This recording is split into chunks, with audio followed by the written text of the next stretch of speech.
Okay, so this is for my brother, my sister, whoever you are. About I read your comment just a minute ago about the addiction to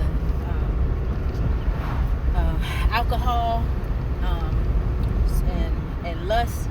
So now I want you to know something. When it comes to the lust, I shared something this morning about lust of the eyes, lust of the flesh. We all in this temple, so this flesh ain't gonna never be no good. So that's gonna be a fight that we fight for as long as we're here in this earth, in this body. And the reason I'm doing this video because I don't have a time to text. I'm kind of busy, but so I can't text. But I did see your message, and as I was praying to you, something came to my spirit for you. So before I forget it, because I don't want to forget it, I just decided to go ahead and record this, right? And it may help somebody else.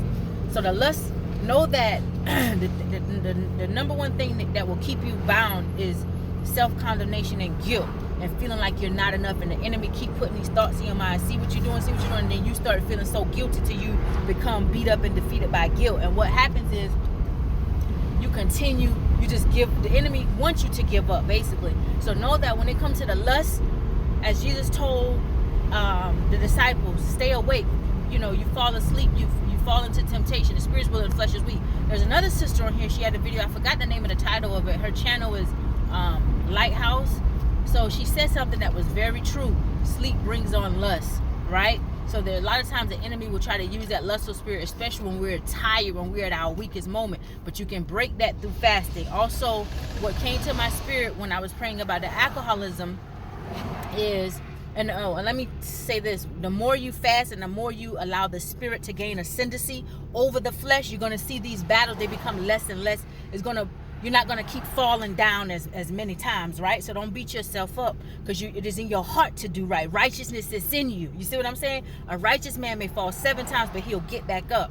So you continue to fast, you pray, and your righteousness is in you, so your mind is made up. You want to do right. You've already identified the problem. Your enemy is lust. Your enemy is, you say alcohol, you're addicted to alcohol, but your enemy, what came to me as I was praying for you, is the spirit of addiction. You see, the spirit of addiction latches onto people and causes many different forms. Whether your problem may be alcohol, but some people may be using drugs. The root chief of that is dispersing the spirit, is the spirit of addiction. So that is the enemy. That is the spirit we come against and we bind. And what I needed to tell you is that the spirit of addiction can fight you through association, right? So now that you've identified your enemies, right, and you want to do something about it, it is in your heart desire to turn. You've already made a confession. God is pleased with that, and you made a public confession, right? So a lot of times these spirits don't like to be identified, and what you did, you've now exposed your real enemies. So now that you've exposed them, you've activated the power of God. But you also have to go deeper. You have to do more work. You have to fast. And when you fast, you're going to break that stronghold of the flesh, because these spirits, they fuel the flesh, right? So as you're crucifying the flesh, you're going to notice like some of your urges and things, it begins to, they're not as frequent as often, and your spirit is going to become more stronger. But you have to feed the spirit as well. You have to, if you have a church, if you're a member of a church where the word is being rightfully divided, it's good to be under that. Or you can read it and ask and continue to get revelation, and ask God to give you revelation, and also surround yourself with those who constantly study the word and are rightfully dividing the word, because that is what's going to irritate and drive off those forces of darkness that try to clutter your mind. You're going to constantly be renewing your mind. Be ye transformed by the renewing of your mind. Faith comes by hearing what? The word of God, right? So it's all you got to do is start get suited up and booted up, baby, and it gets better. But anyway, I hope I didn't leave anything out. If anything else comes to my spirit, I'll put it out there. But yeah, your enemy is the spirit of addiction, the spirit of lust, and they will attack you through association. Yes, they will attack you through association. So you got to reevaluate your circle, because we cannot fight off these spirits in our own strength, no matter how strong we think we are. That's why it is written, come out from amongst them, be ye separate. You see what I'm saying?